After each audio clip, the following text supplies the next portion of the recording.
Israeli forces are battling Hamas militants around a hospital in northern Gaza, where thousands of patients and displaced people have been sheltering for weeks.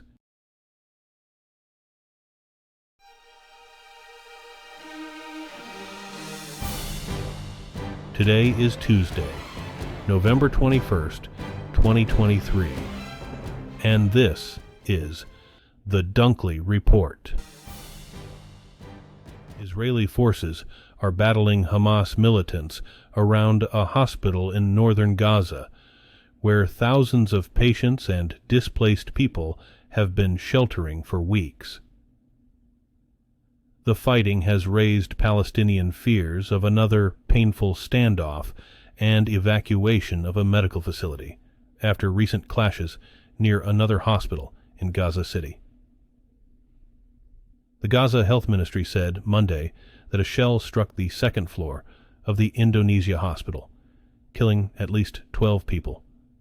Both blamed Israeli forces, which denied firing a shell, but said it returned fire on militants inside the hospital compound.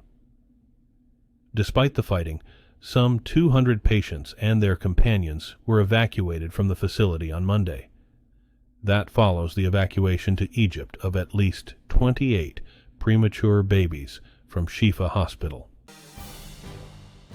His legions of fans call him the madman and the Whig due to his ferocity and unruly mop of hair.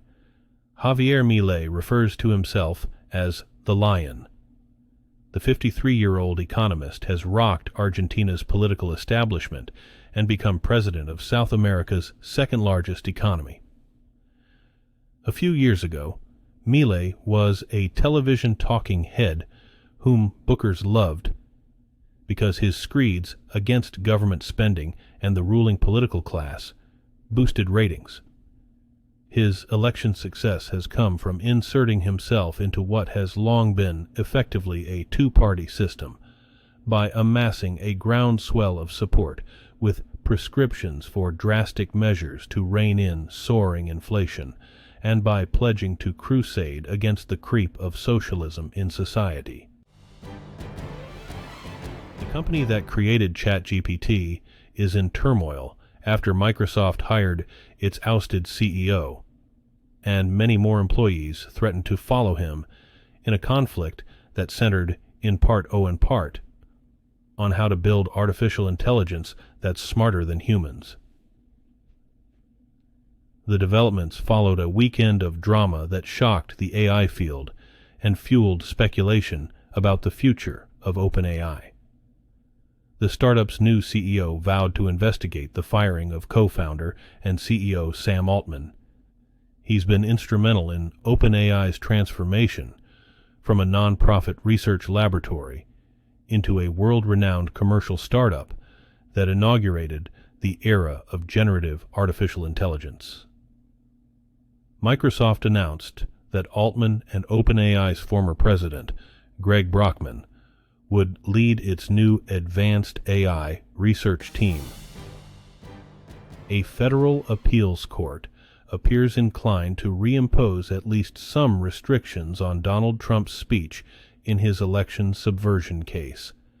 But during several hours of arguments on Monday, the judges seemed to wrestle with how to craft a gag order that doesn't infringe on the former president's free speech rights or prevent him from defending himself on the campaign trail.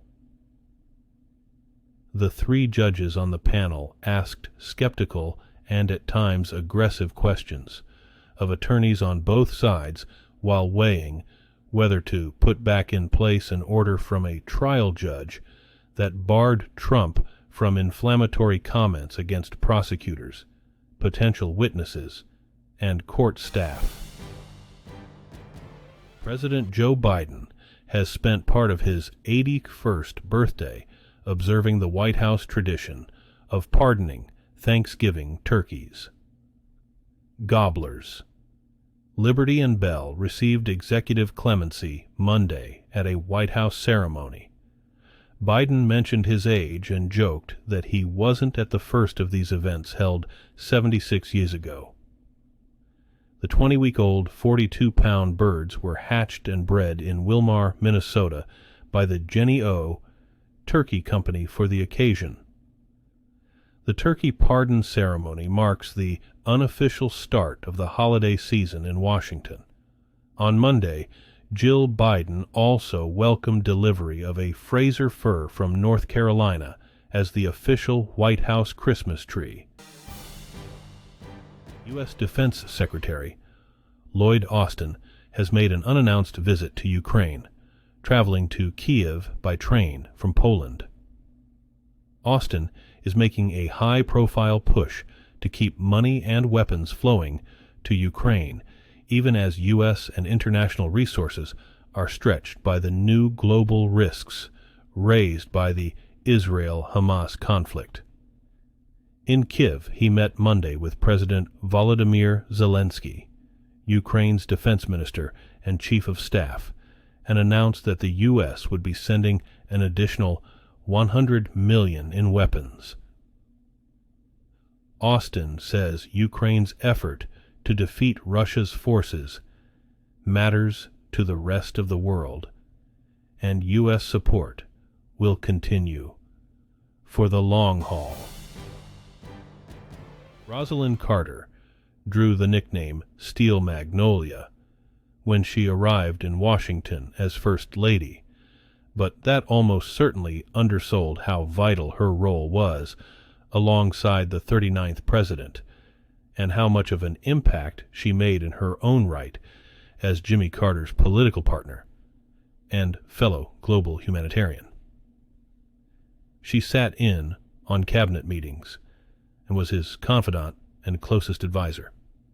She traveled the world as an official diplomat when they were in the White House, and then as co-founder of the Carter Center after they left Washington. She was also his political enforcer. She handed out tongue lashings to some of his critics, even fellow Democrats, and she used her platform to advocate, especially for people with mental health struggles. A Georgia sheriff's deputy who fatally shot a driver in a roadside struggle has been involved in other traffic stops that spiraled into violence. Camden County Staff Sergeant Buck Aldridge is on administrative leave while state investigators review the death of Leonard Cure. Aldridge shot him October 16th after pulling over the 53-year-old black man for speeding. He shocked him with a taser, and Cure fought back.